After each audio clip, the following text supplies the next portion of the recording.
Hi, my name is Katie Beaulieu, and I am doing a presentation for Unit 5 on celiac disease.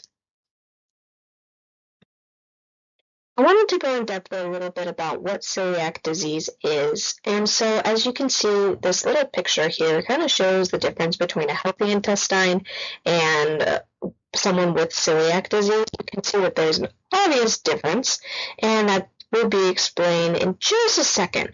But celiac disease, well, otherwise known as SPRU or gluten sensitivity enteropathy, is known as an illness caused from an immune reaction to eating gluten. Gluten is often something that's found in bread, something that has wheat or barley or rye in it. Basically, just anything grain-wise. If you have celiac disease, eating these kind of things that have gluten in them or this gluten protein in them can trigger an immune response to your small intestine, which actually damages it and makes the lining very thin and very agitated, as you can see in the picture. Someone with celiac disease, you can see how it basically is cut down and is red and irritated and just overall not good. And this kind of damage prevents the stomach lining from absorbing nutrients that it needs, which is often called as malabsorption. And unfortunately, at the moment, there is no cure for celiac disease. However, you can manage the symptoms that celiac disease has.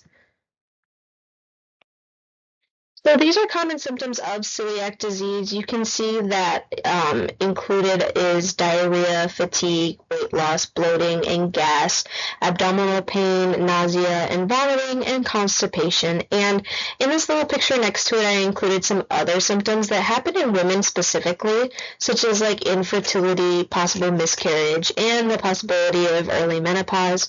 And then I include other symptoms that are included for everybody, such as ulcers, dental enamel erosion, anemia, fatigue, depression, migraines, acne, blisters, muscle swelling and pain, etc. Lots of symptoms that happen with celiac disease.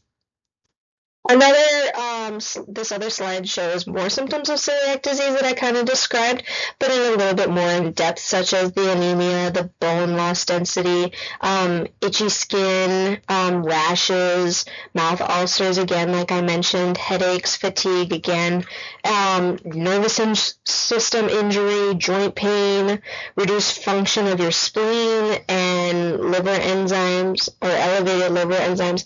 And then another one, too, is I wanted to go in depth of how it affects children specifically, because children can develop celiac disease.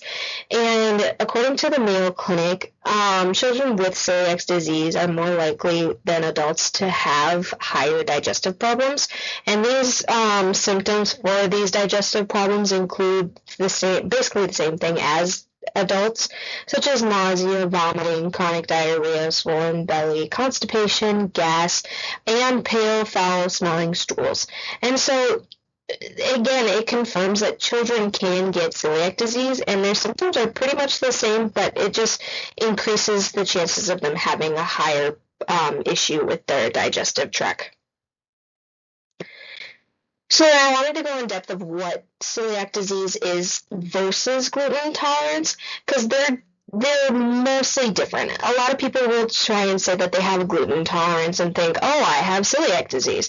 But oftentimes that's not necessarily the case, and you can get tested for celiac disease. But in this little picture that I included, it shows that the difference between gluten intolerance and celiac disease is that gluten is not an autoimmune disease. It does not damage the small intestine. There are no biological markers, and the symptoms are triggered by consuming gluten.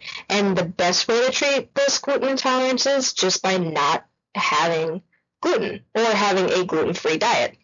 Then on the other side, celiac disease is an autoimmune disease. It does cause damage to the small intestine. It is genetic, which means that your kids can get celiac disease if you have it, or you got it because your parents had it, or etc.